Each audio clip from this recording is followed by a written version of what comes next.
Bonjour la famille, bonsoir. Et de prendre na herbe Olandanga. On est à Sœur Marie Grâce. Liboso ba télé na bino, liboso ba téléphone na bino. Na sous lelo na émission to solo la Bible. Avant na banda sujet nanga lelo, émission nanga lelo, exhortation nanga, partager vidéo, aimer, liker. Et kosunga biso na ba chaque fois c'est to partager vidéo tam su yo le côté ndeko oyo ko partager les akoyi ko zo ya moto ya pe kosunga ye donc ayoza canal ya lipamboli pe lipamboli ekolanda yo amen. Nazo encourager penda biso to s'abonner massivement na Marie Grâce Taylor TV et ko sala biso vraiment bien lelo na ina sujet na biso ya na émission to solo la Bible émission to solo la Bible na sujet na thème où eza jalousie spirituelle dans l'église dédiée. Jalousie spirituelle na kati ya litonga ya Nzambe. Na kolobelo komoko bandeko jalousie spirituelle eza très dangereux que jalousie mondaine. Ne to ba jalousie mondaine to ba jalousie na monde la bandeko basambela raté. Na préféré kutu ki jalousie ki kuna ke koza la jalousie na kati na église na Nzambe na kati na corps du Christ eza vraiment très dangereux. Oyo biso bana Nzambe na yebite soki to yebi to yebite vraiment ezo sala pasi pe mawa biso bana Nzambe toza quand o eza ke non ndenge Bible bi ke toza corps du Christ toza liboko toza litoyi toza nini donc na okende maman na message nanga biso bana na Nzambe toza lokwa quand toza lokwa armée oyo faut bundisa diable armée oyo faut etelemela diable mais to komi armée oyo tozo bunda biso na biso moko armée oyo tozo telemela biso na biso moko armée oyo ezo tozo comprendre susu te exemple langa na koyo kopesa lokwa na FARDC tobi FARDC na biso ezo bunda na front na kati ya mboka na kata Congo FARDC na biso ezo bunda contre bandeko na biso ba Rwandais na Rwanda. Siko soki bango na bango kande baza kula na fond kuna bakomi ko beta na masasi bango na bango bakomi ko sona bango na bango bakomi ko bunda bango na bango bafungoli mungu na porte na minute na seconde Rwanda esilisa bango na minute na seconde eke boma bango ekota donc ekozwa territoire nyonso tout pe eko déborder tita msu to mona na kati ya Congo na Congo a Congo kei Congo keite Congo na keite po na kino to sana no ba mboka msusu to sana no bien mais soki armée na biso bango na bango moko bakomi ko bomana bakomi ko beta na masasi bakomi ko sala na mabe ba fongoleli mungu na porte mungu na okota sans problème pe ko détruire bango. Bref, année, la mingi ba émission ya politique de Mikoleka ki bakanga ki généraux moko o azaki na kata ya ngamba FARDC mais ndeko te kaplan amande côté kaplan ya ngambu o ya FARDC fallait bakanga ye siko tellement munguna yaki na ngambu na bango azo te kaplan a signaler bakanga donc bato ba Rwanda ezo bake tango bosala be bokende bosala boy ba olonga te ya lelo ndenge moko biso bana Nzambe to komi na kati ya corps de Christ ya lelo biso moko bana Nzambe to komi na kati ya église na Nzambe ki jalousie ekomi makasi koleka na diable ye moko zo seka biso ta o tamsunde ko fo eluka Nzambe ta o tamsunde ko posela Nzambe yo o pasango tamsusu na kotonga na ba distraction na makambo wana pe kuna tango serviteur servante moko azoluka Nzambe na ba jeune prière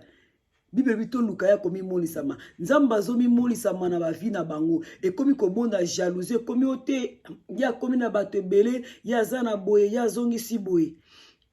bandeko eza pasi ezosala kitoko te tozolembisa bato oyo baza makasi te na bonzambe tozolembisa bato oyo baza makasi te oyo baza no mur te bazolemba lelo bato bakomi koyeba navanda na nga na ndaku nasambela na nga na ndaku pona nini bazo babongo parce que bazo mona bango batu o fallait ba kamba bango batu fallait ba lakisa bango nzela bango nde ba wana nde bitumba bakoma ka do oxygène bango koma ka kobunda mutu fallait za concentrer à koluka ko sauver âme na Nzambe mais ya za concentrer à koluka ndenge ya kokende ko détruire muninga avant il fallait ote ya bana Nzambe o papa langa dalolo baka bakoma otala génération ba vieux ya zotala ya comme ba vieux belé ba vieux ah Seigneur Jésus-Christ Nzamba ko pesa yo deux personnes wana ba changer ba bongoli pe motema ba lingi pe Nzambe na sima deux personnes wana na nzela na yo millions de personnes ba changer millions de personnes ba bongoni montema eza musala oyo sala ki na deux personnes wana des salim na millions de personnes na donc millions de personnes na yo za na kati wana pour ceux qui sala ki musala deux personnes wana te mettons sous millions de personnes ba ba bongola motema te alors yo zo mona ka nombre te za makamba nombre te za makamba batu ba changer batu ba yeba Nzambe batu ba tambona ko banga Nzambe bokomi ko bimisa Nzambe to ko bimisa Nzambe lokola aza photocopie original nde diable nde bokomi ko bimisa Nzambe lelo toza na temps ba loi o eza na kati ba école la bana ba loi o ezo zo ba place o biso bana Nzambe photo telema to luka ko bundela ngo to luka ko bondela to luka même ta ko luka ya ko koma ko sala te oboto ki mwana no mwasi ba bisa ko pona o alinga zala Nzambe peso mwana mwasi babina pona apona nini po Nzambe peso mwasi oboti mobali Nzambe ebisi apona ozela bakoko zela mukongo so azanga mukila ndenge na RDC balobaka makambo bondela yango wana makambo veiller na prière tozaki nango ndeko moko azo expliquer nde na temps oyo ndenge bando tangisa bana ndenge boye ekomi partout na kati ya États-Unis biso na anglais tobenga ngo after school club après classe bazala ba club moko basalaka bana bakeni basali club ya Satan bakende ko yekola ni bakende ko yekola pouvoir o Satan zanango donc bokomi ko limiter pouvoir Nzambe na biso pona ba guerre na ki jalousie o ekomi makasi kat na église de Dieu na ki jalousie ko makasi kat na corps du Christ tozana ngo posa te ya ke batu ba kome belé tozana ngo posa te ozana batu okay non soki ndeko apesi batu belé eza façon ndenge azosalela azotamona kobanga Nzambe azata msusu komi kitse liboso Nzambe na Nzambe azopesa ye batu belé parce que message na ye ndezo sala batu ba ye pai na ye e balanda ye Nzambe na nzela na ye yo pe luka Nzambe apesa o message oyo ekosala ke batu bakoya o bakobongola ka mitema nasali papa langa papa Charles Bameko nazoka batu o nazalaki bona ndako libala na changer nazalaki bona changer na changer ki bona changer grâce mutazo changer nazalaki ndumba ndenge otekaka tikaki ndumba na tikiki ndumba nazalaki moyibi ndenge olobaka boye na tiki moyibi abengaka eloko na eloko na kombo nango Nzambe aza kosalela bato azali kotika nazalaki ndoki tikaki ndoki na tikiki ndoki yo pe concentré na koluka Nzambe fo message ni na pesa po peuple na yo ba ye epai na yo peuple na yo eyeba yo peuple na yo échanger na kome kitisa Nzambe opeso message ba guerre tozana ngo posa te ba bitumba ko swana te makamususu fo bosala ngo na bozana discrétion yo salela ngo makamususu oui ba faux baza mais avant ba faux ba vrai bazala oui Nzam diable a ressuscité ba oyaye pour aya ako confuse bana Nzambe a mélanger na ba oya Nzambe to mula ka bango nyonso ba milango moko bana Nzambe boke ba ya Nzambe bazali apôtre Paul avandaka na Yesu te masalaka ebeleta msuko lekala ba apôtre o bavandaka na Yesu eza façon ndongo ye pa Nzambe na yo eza façon nondo ko lukira Nzambe nao tamusu yo so kwena likamobe Nzambe mo apesa yo ministère moko amunene ezate alika ozala wana ndengo ozali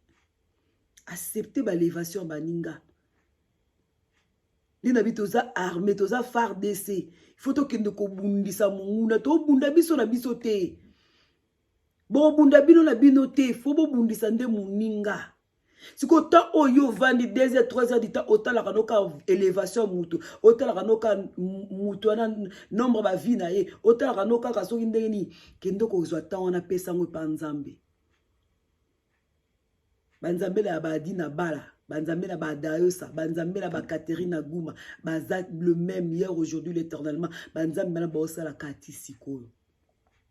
Babongwanite, bazosa la kati sikoyo. Babongwanite. Problème ekoye kozala.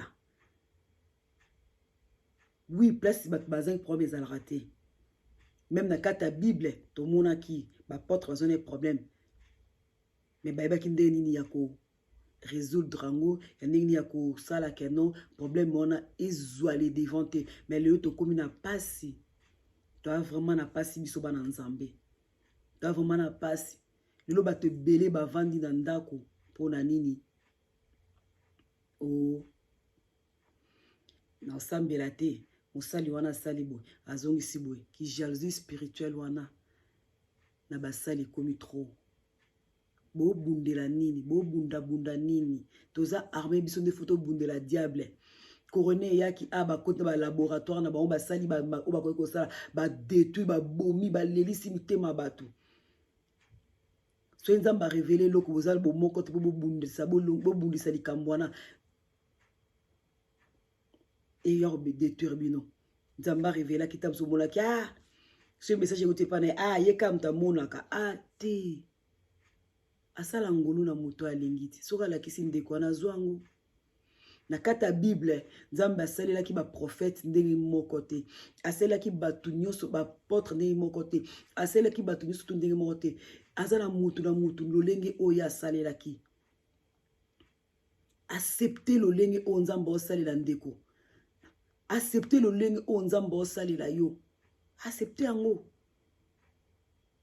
bo lembisa bana nzambe bo détruire bana nzambe nzamba otuna bino nzamba otuna biso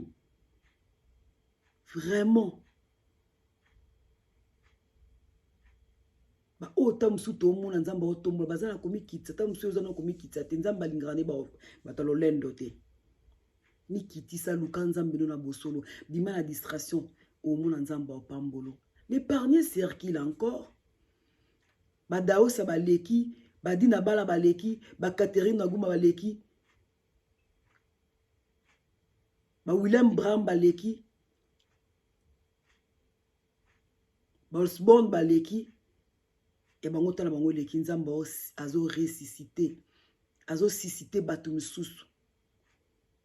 tango yangoyo koza distraité po pozwa grâce wana zala connecté nzamba opesa yo za connecté botiko sala bana nzambe pasi botiko compliqué bango botiko pousse bango musika bakomo vanda na ndako